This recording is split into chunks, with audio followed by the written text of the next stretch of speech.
Hello, BookTube. I have just finished Circe by Madeline Miller, and I'm going to share some of my thoughts on this. This is a follow-up book to The Song of Achilles, also by Madeline Miller, which I've previously reviewed on this channel. Now, The Song of Achilles, I gave a mixed review to. There were things I liked about it, things I didn't like about it, but I decided to continue on with Circe nonetheless, for a few different reasons. One reason is I had already bought this book by the time I read Song of Achilles. But the other reasons being I'm interested in Greek mythology, so the subject material is right up my alley. And I had heard from a number of people that Circe was better than the Song of Achilles. So some of the flaws that were in Song of Achilles were not in Circe. And I'm going to get a little bit ahead of myself, but to give my own 2 cents, I'm one of those people. So I had my problems with Song of Achilles. I thought Circe's was much better. Very few problems in this book. So yeah, I'm glad I read it. But yeah, this is a kind of a sequel, or maybe follow-up is a better word, to Song of Achilles.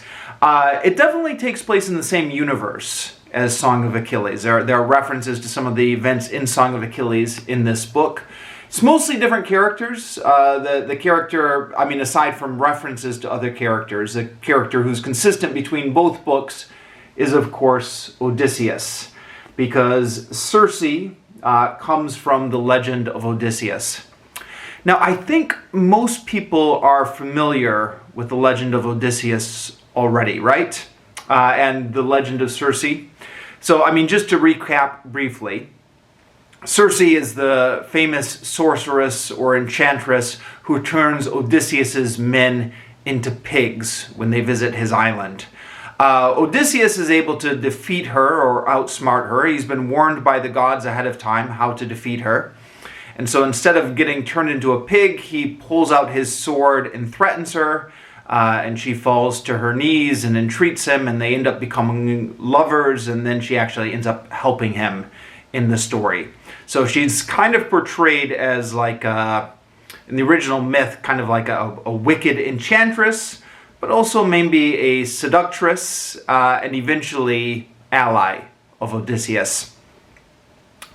But besides the Odyssey, she appears in, by my count, 3 other Greek myths. So besides the Odyssey, there are 3 other myths. Actually, it should be like this. Two of which take place before the Odyssey, one of which takes place after the Odyssey. And it might be worth talking about those briefly because those are all in this book. Although I should give a caveat. I saw at least one reviewer who said of this book, said if you don't already know the myths, don't look them up before you read this book. Because it'll act as a spoiler. Now, as always, with any book dealing with Greek mythology, it's helpful to know the general idea, like who the gods are, who the titans are, stuff like that. But if you have a basic knowledge, you can read this book and all the necessary background is given as you read it. So, I don't know, maybe that is the best way to approach this book. So consider that your spoiler warning. I'm going to talk about the other myths in which Circe appears. And in my case, I knew them, kind of. I was vaguely familiar with them. So, you remember from the Odyssey, there's that 6-headed monster that is up in the straits that eats the men on the ships that pass through, known as Scylla.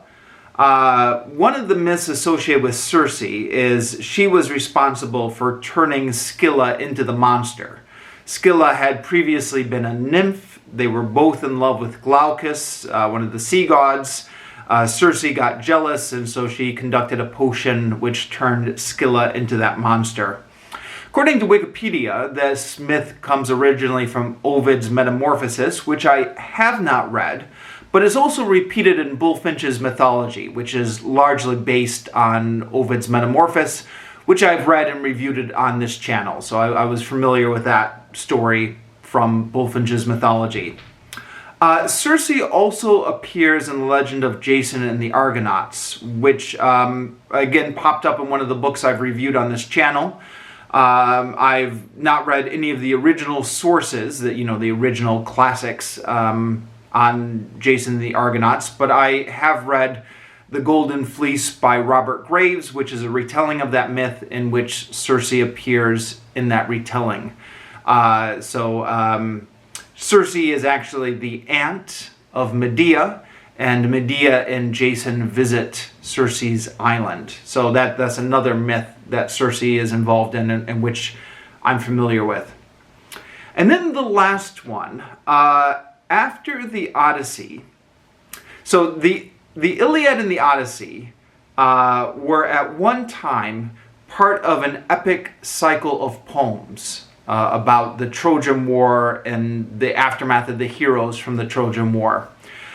Unfortunately, the rest of the epic cycle has not survived. We only have the Iliad and the Odyssey. The Iliad and the Odyssey were the two oldest poems in that cycle anyways. The other ones came later, but there was at one time in the Greek canon a whole epic cycle of poems about the whole story. And those poems have not survived. The other epics have not survived, but we know what was in them because some of the commentaries and summaries about those other epic poems have survived. And there's one, the last epic poem in that cycle is I believe called Telegani, which is about the Telegonus, the son of Circe and Odysseus. I had read about this ages ago on Wikipedia, but I most recently read about it in the handbook, the Routledge Handbook of Greek Mythology by Robin Hard, which I reviewed on this channel last month. And I'll link in the description down below to all the reviews that I mention. But he went through and he summarized that story. So in that story, Circe has a son by Odysseus called Telegonus. Telegonus at one point goes to in search of his father. Through misunderstandings, he actually ends up accidentally killing his father, Odysseus, and then mourns what he's done when he's realized it. But then he actually hooks up with his half-brother Telemachus, who's Odysseus' son, who's one of the heroes of the Odyssey, and Penelope, Odysseus' famous wife. And then they travel back to the island of Circe, where, this is where things get a little bit crazy, each of the half-brothers marries each other's mother. So Telemachus, who's the son of Odysseus and Penelope, ends up marrying Circe, and Telegonus, who's the son of Odysseus and Circe, ends up marrying Penelope. And unfortunately, I don't have my copy of the Routledge Handbook of Greek Mythology with me because it was a library book and I've given it back to the library. But if memory serves, Robin Hard said something like, it's hard to believe things got this ridiculous at this point, but I guess at this point in the epic cycle, we're maybe in the hands of lesser authors who aren't Homer's equals, so they had these ridiculous plot twists here. Yeah, and if you search Wikipedia, there are all sorts of variants of these stories, especially considering the descendants of Circe and Odysseus. But I guess those were the main ones.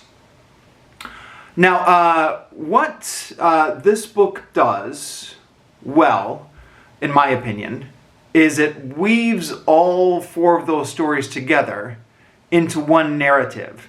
And it even goes further than this. I had forgotten, I'm sure this was in the Routledge Handbook of Greek Mythology, but I must have forgotten it, that Circe is also part of a whole family tree, because of course she is. One of the comments I made when I was reviewing the Routledge Handbook of Greek Mythology is that there are all of these extensive family trees for everyone who's involved in Greek mythology.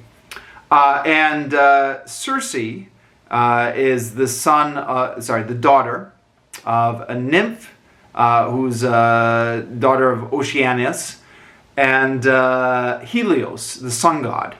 and she has 3 brothers and sisters, 4 of them all together, who also have their places in Greek mythology.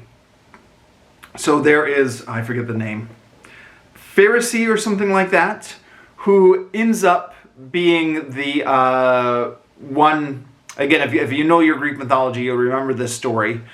This is one of the more indelicate myths of Greek mythology, but the wife of Minos, who ended up having sex with the sacred bull and then giving birth to the Minotaur, the half bull, half human monster of Greek mythology. So that was one of Circe's sisters. And then Aeetes, who is the father of Medea and the king of Colchis, who had the golden fleece that Jason had to steal. That's another brother of Medea. And then the other one is Perses, who I guess is the father of the Persians. He doesn't have as many stories associated with them, but he was part of that family tree as well. And so this book also weaves their stories and their family tree into it. So we start with Helios, who was one of the Titans, and Circe's grandfather, Oceanus, who was also one of the Titans. And we get some allusions to the war between the Titans and the gods. Now, Helios and Oceanus were both part of the Titans who sided with the gods, so they were part of the new regime after that war. But we get some insights into the friction between the Titans and the gods, and the old rulers and the new rulers, and how Helios and Oceanus were fitting into Zeus's new regime. The story of Prometheus Bound even gets squeezed in there. And then we get the story of Circe growing up with her brothers and sisters. And in this retelling, Circe is present at the birth of the Minotaur. I mean, that's not part of the original Greek mythology, but why not? We've established that it is Circe's sister who gives birth to the Minotaur. So it's all the stories of Circe mixed in with the stories of her brothers and sisters to what is, for my money, a fairly seamless narrative. Now, I was searching for other reviews right before I filmed this video, and I did find at least one other guy on BookTube who disagrees with this. He thought that the plot was overstuffed, and as a consequence, you don't get to know any of the characters. Yeah, I mean, fair enough. Different people, different opinions. Take me with a grain of salt, as always.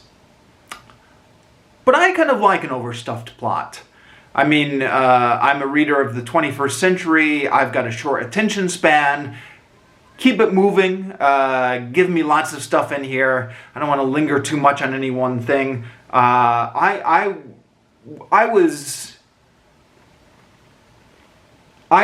was happy to read a book with so much narrative packed into it. And that being said, though, actually, none of it felt rushed to me. In fact, certain scenes seem to linger quite a while. It's not a long book. It's just barely over 300 pages, kind of not small type. But it's got a lot packed into it, and it did not feel rushed at all, for my 2 cents. Now, I think that the potential danger with packing so much plot into one book is that it could feel episodic. Like this happened, and then this happened, and then this happened, without really an overall narrative momentum tying these stories together. I thought there was maybe just a little element of that in this book. At points, maybe it did feel a little bit episodic, but not much. On the whole, I think Madeline Miller has largely avoided the trap of making this book feel episodic. A couple of different ways. Partly, she weaves things together. So, for example, the beginning of the book is about Circe growing up and being tormented by her brothers and sisters who are kind of bullies to her.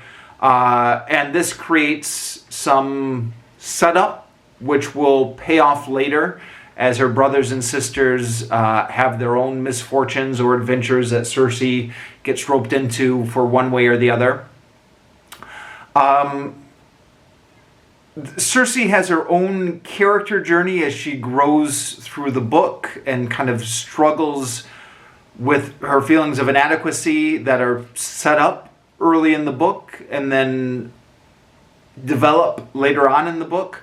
So as we watch this character grow and as we watch events pay out, I think this largely avoids the trap of being episodic. And I think it does a very good job of taking all these stories about Circe, which had originally been separate stories, and weaving them together into one, for my money, coherent and compelling narrative.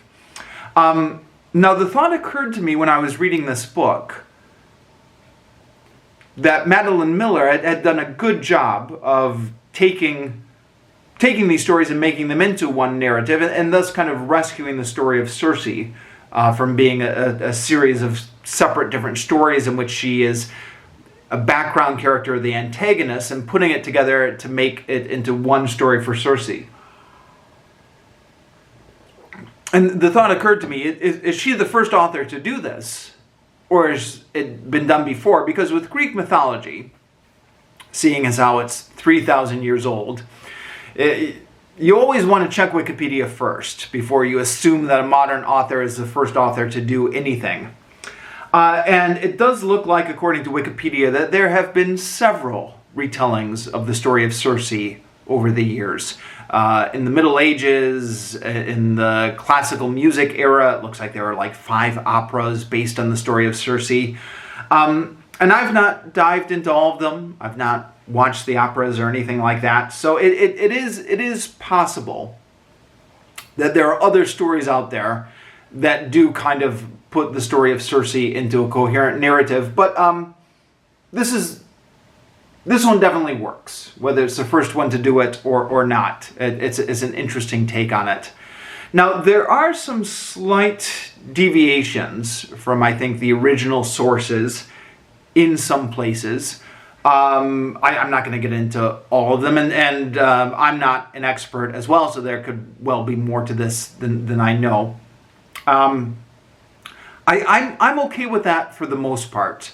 I know I criticized Song of Achilles for some of its deviations, but as I hope I made clear in my review of Song of Achilles, I think an author is allowed to do a retelling of the classical Greek stories and say, okay, I know the original sources say this, but we are going to reimagine the character like this. I mean, the Greeks themselves did it all the time, which is why there are so many different versions of all the Greek myths. But I think once the author is reimagining the characters, then the subsequent narrative has to make sense in light of that reimagining. With Song of Achilles, I don't think it made sense. I thought she had reimagined Achilles and Patroclus as too nice to go then do the things that the narrative required them to do. So it was a reimagining that didn't work with the narrative she was telling, in my opinion. Circe, I think this works. I think that there are a few things that are reimagined, but I think it largely works here. So we get the story of Circe growing up in the halls of the Titans.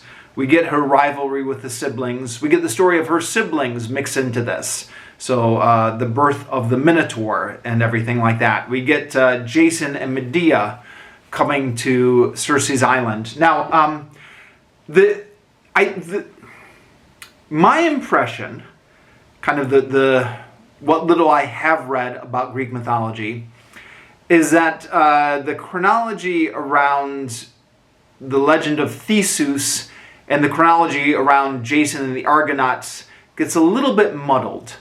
I think in most of the stories, it seems to be that the version is Theseus is born after Jason and the Argonauts, because it's kind of set up that once Jason and Medea are established in Corinth, was it? Then the origin of the birth of Theseus happens after that. And after Medea flees from Corinth, she goes and lives with Theseus's father, and that creates kind of one of the conflicts with young Theseus. But I think there are some versions of Greek mythology where Theseus's stories take place before Jason and the Argonauts. Sometimes this chronology can get a little bit confusing to sort out. I don't think that's the most common version. I think the most common version is Theseus is born after Jason and the Argonauts. But I think there are versions. And again, I'm not an expert, so take me with a grain of salt. Do your own research, or let me know in the comments what your understanding is, if you know more than I do. I mentioned that because in this version here by Madeline Miller, the story of Theseus and the Minotaur take place before Jason and Medea come to Circe's island. But it's all woven in there. Then this Odysseus, and of course his meeting with Circe eventually pops into the narrative. I mentioned in my review of the Song of Achilles that the portrayal of Odysseus in it was one of my favorite parts of that. Even though I had my criticisms of that book, I thought the character of Odysseus was well done. As somebody who definitely had his dark side, but could also be very charming when he wanted to be, and had a way with kind of controlling the flow of conversation and making the conversation zig this way and that way, but ultimately arriving where he wanted it to. And that Odysseus does show up again in Circe, particularly Circe's first meeting with him, when he's weaving around the conversation in a very confident way, and she's also noting how he's kind of controlling where things are going. But then once Circe and Odysseus establish their relationship, he largely drops his trickster facade and opens up his vulnerabilities to her in a way that I thought worked within the context of this novel. Then, after Odysseus leaves, we have Telegonus is born, so the son of Odysseus and Circe. And then Telegonus leaves the island to meet Odysseus. He accidentally kills Odysseus, as in this lost epic that was apparently originally a part of the epic cycle. And then Telegonus comes back to Circe's island with Penelope and Telemachus. So again, setting up what was, again, apparently part of the original epic cycle, where Telemachus marries Circe and Telegonus marries Penelope. And when I realized that this was happening in the book, I thought, oh, okay, so we're really doing this now. We're getting into like this weird switching of each half-brother marries the other's mother. And there are various ways you could do that story. I mean, it depending on what aspect you wanted to emphasize. I mean, it does kind of have like, well, I mean, if a teenage boy had been writing that story, you could see where it would kind of devolve into like this kinky type fantasy, like, oh, bro, your mother's really hot. No, your mother's really hot. Let's marry each other's mothers, type thing. But Madeline Miller does it in a way that makes that actually makes it believable. Now, she doesn't go all the way here, because at the end of the story, Penelope and Telegonus are not married. So we don't have the brother-mother switch entirely. But Circe and Telemachus are forming this relationship, and it's, you know, it's something that happens over about 50 pages, and something that happens at a reasonable pace. It doesn't happen too slow. It doesn't happen too fast. It's believable with these characters. I think it works, and perhaps it was a reasonable decision to not entirely go along with what apparently was the original story, where Telegonus, Circe's child by Odysseus, apparently marries Penelope. Although I kind of would have liked to see that, just to see if Madeline Miller could have pulled it off. Like, if you could have taken this ridiculous story and actually done it. But she's opted not to go with the ridiculous story, which probably maybe is a wiser choice. So yeah. Sorry, I realize I've just spoiled everything in this book, but I did say spoilers ahead at the beginning. And actually, I haven't spoiled everything in this book. There's all these little details that you can find as you read this book. So, yeah, I mean, I haven't even talked about all the things about the Titans and the gods and Prometheus and stuff like that. So there's plenty more to enjoy if you haven't read this book yet. I haven't spoiled all the details, I promise you. Although I have spoiled the major plot points. But then again, if you knew Greek mythology, maybe you knew them already. Okay, I'm going to finish off here. Let me know what you thought of the book, if you've read it, and if you're familiar with the original stories from Greek mythology, let me know what you thought of them.